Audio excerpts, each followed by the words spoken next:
ಬಜೆಟ್ನ ತಯಾರಿ ಸುಮಾರು 6 ತಿಂಗಳ ಹಿಂದಿನಿಂದಲೇ ಶುರುವಾಗಿರುತ್ತದೆ. ವಿತ್ತ ಸಚಿವಾಲಯವು ಎಲ್ಲಾ ಸಚಿವಾಲಯ, ರಾಜ್ಯ, ಕೇಂದ್ರಾಡಳಿತ ಪ್ರದೇಶ ಮತ್ತು ಸ್ವಾಯತ್ತ ಸಂಸ್ಥೆಗಳಿಂದ ಅವುಗಳ ವೆಚ್ಚದ ಅಂದಾಜು ಕೇಳಿ ಬಜೆಟ್ ಸುತ್ತೋಲೆ ಹೊರಡಿಸುತ್ತದೆ.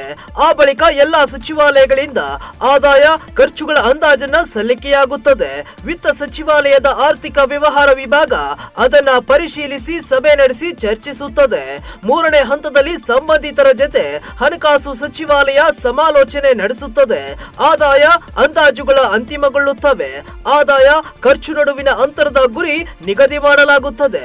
ಬಜೆಟ್ ತಯಾರಿ ಪೂರ್ಣಗೊಂಡು ಪ್ರತಿಗಳ ಮುದ್ರಣ ಆರಂಭದ ಸಂಕೇತವಾಗಿ ಹಲ್ವಾ ಸಮಾರಂಭ ಆಯೋಜಿಸಲಾಗುತ್ತದೆ. ಬಳಿಕ ಬಜೆಟ್ ತಯಾರಿಸಿದ ಅಧಿಕಾರಿಗಳು ಹೊರ ಜಗತ್ತಿನ ಸಂಪರ್ಕದಿಂದ ದೂರ ಉಳಿಯುತ್ತಾರೆ. ಅಂತಿಮಗೊಂಡ ಬಜೆಟ್ಗೆ ವಿತ್ತ ಸಚಿವರು, ಪ್ರಧಾನಿ ಮತ್ತು ಸಚಿವ ಸಂಪುಟದ ಒಪ್ಪಿಗೆ ಪಡೆಯುತ್ತಾರೆ. ಬಳಿಕ ರಾಷ್ಟ್ರಪತಿಗಳ ಸಹಿ ಬೀಳುತ್ತದೆ. ನಂತರ ಲೋಕಸಭೆಯಲ್ಲಿ ಮಂಡನೆಯಾಗುತ್ತದೆ.